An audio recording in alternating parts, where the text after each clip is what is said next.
اگلا سوال، ہمارے ملکوں میں اکثر اوقات محرم اور نامحرم کا خیال نہیں رکھا جاتا اور پردہ کرنے کی کوئی تمیز نہیں کی جاتی، خاص کر کے رشتہ داروں میں۔ پردہ کی خاص طور پر رشتہ داروں کے ساتھ شریعت میں کتنی اہمیت اور ضرورت ہے، اس پر کچھ نصیحت کرو، اور ہماری بہنیں اس کا خاص خیال کیسے رکھیں، اس کی بھی رہنمائی کر دیں۔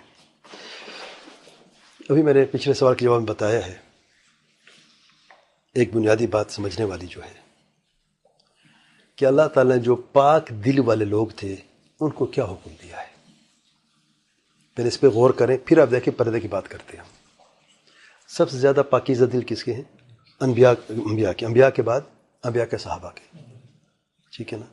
اور صحابہ میں امہات المؤمنین سب سے پہلے ہیں، امہات المؤمنین اور پھر صحابہ ہیں۔ اللہ تعالیٰ نے سورۃ الاحزاب میں ایک بڑا پیارا پیغام دیا ہے، وَإِذَا سَأَلْتُمُوهُنَّ مَتَاعًا فَاسْأَلُوهُنَّ مِنْ وَرَاءِ حِجَابٍ ذَلِكَ أَطْهَرُ لِقُلُوبِكُمْ وَقُلُوبِهِمْ۔ اگر تم ان سے کوئی کسی متاع کا سوال کرو، کس سے؟ کون سوال کرنے والا؟ کون؟ صحابہ، پاکیزہ دل والے۔ جسے سوال کیا جا رہا ہے کسی چیز کے تعلق سے، متاع کے تعلق سے، امہات المؤمنین ہے۔ فَاسْأَلُوهُنَّ فعل امر ہے، ان سے پوچھیں، سوال کریں، لیکن من وراء حجاب، پردے کے پیچھے سے۔ کون سا پردہ مراد ہے؟ ایک جو چہرے کا جسم پردہ ہے نا، اس کے علاوہ اور کی بات ہو رہی ہے۔ یہ وہ پردے جو چہرے کا ہوتا ہے، یہ جسم کا ہوتا ہے۔ سوال میں تو چہرے کی پردے کی بات ہو رہی ہے نا، میں اسے بتا رہا ہوں آپ کو، چہرے کے پردہ ویسے کرنا ہے اور پھر ایک اور کے بیچ میں رہ کے کرنا ہے، اگر کوئی سوال بات جواب کے لیے کوئی بات کرنی ہے۔ پھر اس کی وجہ بتائیے، ذالکم اطہر لقلوبکم وقلوبہم، یہ جو ہے پردہ اور کے پیچھے کے بات کرنا، یہ تمہارے لیے اور ان کے دلوں کے لیے زیادہ پاکیزہ ہے۔ پاک دل پہلے سے ہیں، دل کو مزید پاک کرنے کے لیے اللہ نے یہ حکم دیا ہے۔ میرے بھی ہمارے اور آپ کی اور ہمارے گھر والوں کی کیا حیثیت ہے، یہ بنیادی بات سمجھے، پھر آپ کے لیے معاملہ آسان ہو جائے گا۔ اب آتے ہیں بات پردے کے حکم جو ہے۔ پردے کا حکم نہ محرم مردوں کے لیے فرض ہے عورتوں پر، اور اس میں کئی دلائل ہیں،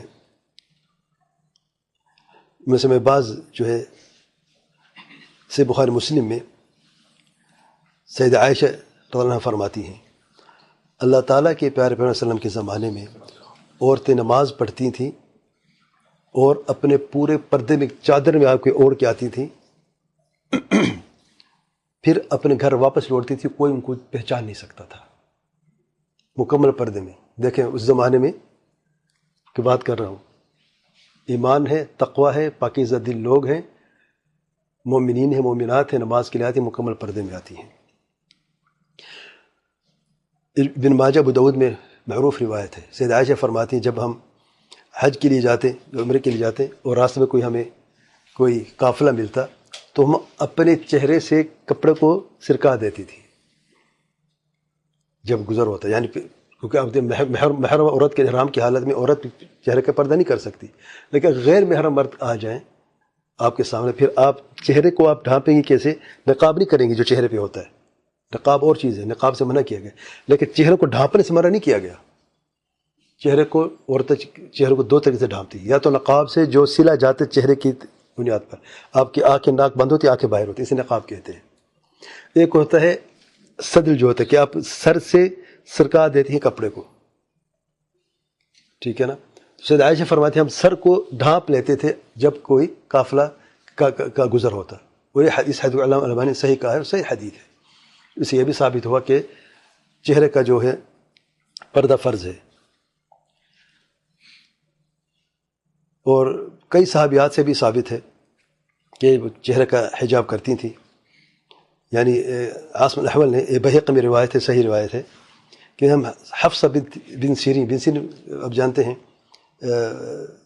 معروف تابعی ہیں، ان کی بیٹی جو ہے، کہ جب ہم جاتے تھے تو اپنا ایک چادر تھی جلباب میں آپ کو ڈھانپ لیتی تھی اور چہرے کو ڈھانپ لیتی تھی، تو ہم عرض کرتے تھے کہ اللہ پر رحم فرمائے۔ اللہ نے فرمایا والقواعد من النساء اللاتي لا يرجون نكاحا فليس عليهن جناح ان يضعن ثيابهن غير متبرجات بزينة، جو عمر رسیدہ عورتیں ہو جاتی ہیں نا، بوڑھی عورتیں جو ہیں، تو ان کے لیے اجازت ہے کہ جو نکاح کے قابل نہیں، نکاح نہیں چاہتے، یعنی عمر کی بڑی ہو گئی ہیں، کہ وہ چاہے تو پردہ نہ کریں، بشرطے کہ زیب و زینت میں نہ بیٹھیں۔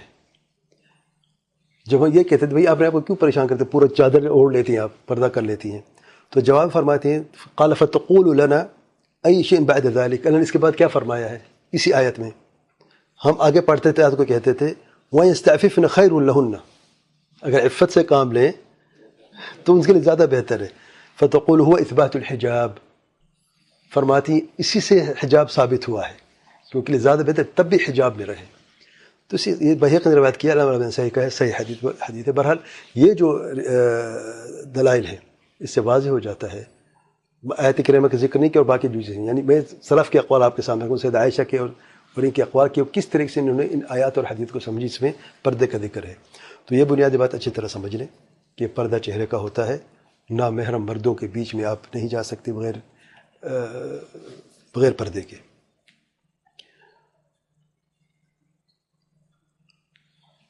اور گھر کے اندر یہ ممکن نہیں ہے، جیسے کہ سوال میں آیا ہے کہ اگر آپ پردے میں رہ سکتے تو اچھی بات ہے، اگر پردے میں نہیں رہ سکتی ہیں تو اس کے خاص اہتمام کیا جائے تاکہ اس جو وعید ہے اسے بچا جا سکے۔ واللہ اعلم۔